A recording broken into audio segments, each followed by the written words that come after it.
యేసుక్రీస్తు నామంలో మరి యొక్క ఈదిలో ఉన్నవారికి ఈ మాటలు మరి వింటున్న వారందరికీ కూడా శుభాది వందనాలు తెలియజేస్తున్నామండి. యేసుక్రీస్తు దేవుడు అంటున్న మాట అండి, లోకమును ఎంతో ప్రేమిస్తున్నాను అంటున్నాడు. లోకమును ఎంతో ప్రేమిస్తున్నాను అంటే ఈ భూమి మీద ఉన్న ప్రజలందరినీ ఆయన ప్రేమిస్తున్నాడండి. ఆయన ప్రేమ ఎలాంటిది అంటే మంచివారిని చెడ్డవారిని అందరినీ ప్రేమించే దేవుడండి. పాపులను నీతిమంతులను అందరినీ ప్రేమించే దేవుడండి. ఆయన నమ్మినా నమ్మకపోయినా ఆయన ప్రేమించే దేవుడండి. ఎందుకంటే దేవుడు సమభాగాల్లో అన్నీ పంచాడండి. వెలుతురు, వర్షము, గాలి, నీరు సమస్తాన్ని కూడా ఆయన దేవుడు అందరికీ అనుగ్రహిస్తున్నాడు. అందుకే దేవుడు లోకమును ఎంతో ప్రేమించుతున్నాడని దేవుడి మాట సెలవిస్తుందండి. కనుక ఎంత అని అంటే ఇంత అని కొలవలేం. దేవుడి ప్రేమ ఉన్నతమైంది.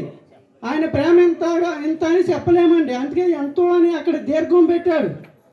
కాబట్టి దేవుడు ఎంతో ప్రేమిస్తున్నాడు.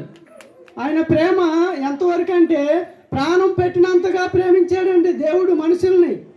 ఎవరు కూడా నీ కోసం నా కోసం ప్రాణం పెట్టేవారు ఈ లోకంలో ఎవరూ లేరండి. యేసుక్రీస్తు తప్ప మానవాళి కొరకు ఈ లోకంలో పరలోకము నుండి భూలోకానికి వచ్చి మనిషి కుమారుడిగా ప్రాణం పెట్టిన దేవుడు ఎవరు అంటే యేసుక్రీస్తు అండి. ఆయనే సృష్టికర్త అయిన దేవుడు. ఆయనే ప్రాణం పెట్టాడు, రక్తం చిందించాడు, మానవాళ్ళందరినీ కూడా ప్రాణం పెట్టినంతగా ప్రేమించాడండి.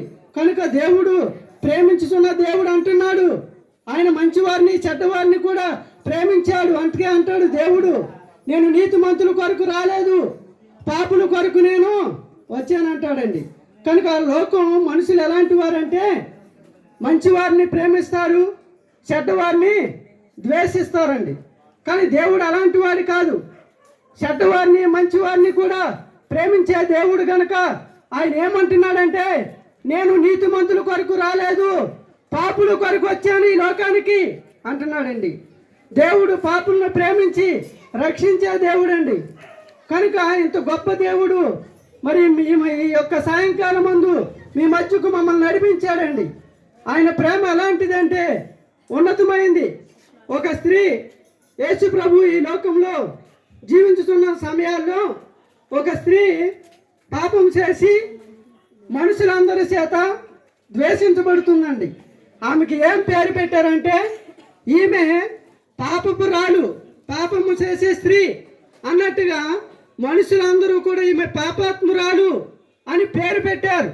ఆమెను ద్వేషిస్తున్నారు అందరూ కూడా.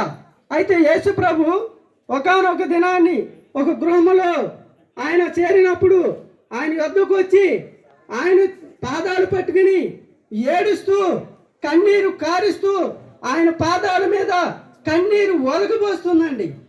కాబట్టి అందరూ అనుకుంటున్నారు మనసులో, ఈ దేవుడు పరిశుద్ధుడు కదా, ఈయన మరి ఎందుకు ఈ పాపపురాలు స్త్రీతో మరి మాట్లాడుతున్నాడు, ఈమెను ఎందుకు చేరనిచ్చాడు అన్నట్టుగా వారు పైకి అనలేకపోతున్నారు, కానీ హృదయంలో అనుకుంటున్నారండి. కానీ యేసు ప్రభు ఆమె కన్నీరుతో ఆయన పాదాలు మీద కన్నీటితో ఒలకబోస్తూ ఏడుస్తూ తల వెంట్రుకలతో ఆమె ఆయన పాదాలు తుడిచిందండి. అప్పుడు యేసు ప్రభు దగ్గర ఏడుస్తుంది. ఆమె పాపాలన్నీ కూడా యేసు ప్రభు పాదాల చెంత ఆయన ఒప్పుకుంటుంది. అప్పుడు దేవుడు అన్నమాట ఏంటో తెలుసా, నీవు విస్తారముగా ప్రేమిస్తున్నావు కనుక నీ విస్తారమైన పాపములు దోషములు కూడా క్షమిస్తున్నాను అని దేవుడు సెలవిచ్చాడండి. ఎంత గొప్ప దేవుడండి, ఎంత ప్రేమ కలిగిన దేవుడండి. ఇలా ప్రేమించి పాపాలు క్షమించే దేవుడు యేసుక్రీస్తు ఒక్కడే. ఆయన పాపాలు క్షమించి ఆ పుణ్యలోకం, ఆ పరలోకం నిన్ను నన్ను కూడా చేర్చడానికి దేవుడు ఇష్టపడుతున్నాడండి. కనుక ఈ మాటలు వింటున్న మీరు మరి ఆ పాపము చేసిన స్త్రీ ఎలా అయితే కన్నీటితో యేసు ప్రభు పాదాల చెంత ఏడ్చి ఆ పాపాలు ఒప్పుకుందో, అలాగే మీరు ఏ స్థితిలో ఉన్నా మరి ఆయన యొద్ద మీరున్న చోటనే నేను పాపిని ప్రభువా అని కన్నీటితో ఆయన యొద్ద విలపిస్తే ఆయన క్షమించి ఆ పాపము నుండి విడిపించడమే కాదు, ఆ పరలోకానికి, ఆ నిత్య జీవానికి మరి దేవుడు ఆయన బిడ్డగా ఆయన నీకు గొప్ప రక్షణ అనుగ్రహిస్తాడండి. అట్టి కృప దేవుడు మీకు అనుగ్రహించునుగాక. ఆమేన్. మహాపరిశుద్ధులైన దేవా, నీ ఘనమైన పాదములకి ఉన్నాడు. స్తుతులు స్తోత్రం నాన్న. ఇగో నాన్న, తణుకు గ్రామంలో నీ సువార్త ప్రకటించడానికి నీవిచ్చిన కృపకాయ నీకు స్తోత్రాలయ్యా. ఇదిగో నాన్న, అనేక రకాలుగా నాన్న బిడ్డలో నీ సువార్త ప్రకటిస్తున్నారు దేవా. అనేకుల్లో హృదయాల్లోనికి వెళ్ళినానా, అనేకులకి నాన్న కనువింపు తెచ్చింది నాన్న. మనోనేత్రంలో తెరవండి దేవా. ప్రతి ఒక్కరు కూడా నిజమైన రక్షకుడు ఎవరో తెలుసుకోవడానికి నీ కృప చూపించండి. నువ్వు చూపిస్తేనే మేము నాన్న ఈరోజు రక్షించబడి నీ పాదాల దిక్కొచ్చినానా నీ సువార్త ప్రకటిస్తున్నాం దేవా. నాన్న, అనేకులు ఉన్నారు, నువ్వంటే ఏంటో తెలియని వారు ఎంతోమంది సమూహంగా ఉన్నారు తండ్రి. ఇదిగో నీ బిడ్డలు ప్రయాసపడి నీ సువార్త ప్రకటిస్తుండగా నాన్న అనేకుల్ని నువ్వు దర్శించయ్యా. నువ్వు దర్శించే తండ్రివు, నీకు అసాధ్యమేదంటూ లేదయ్యా. నాయన, నువ్వు ఆకర్షిస్తేనే మేము నీ వద్దకు చేరాము. అలాగే వారిని ఆకర్షించండి, వారికి గ్రహింపు తెచ్చండి. నిజమైన రక్షకుడు ఎవరో గ్రహించడానికి సహాయం చేయండి. ఈ లోకంలో అందరం కూడా దేవుడు ఒక్కడే, అనేక అవతారాలని నాయన అనేక రకరకాలుగా నాయన పూజిస్తున్నాం దేవా. నిజమైన రక్షకుడు అని మాకు గ్రహింపించావు కనుక నీ సువార్త ప్రకటిస్తున్నాము. మేము రక్షించబడి ఉన్నాం దేవా.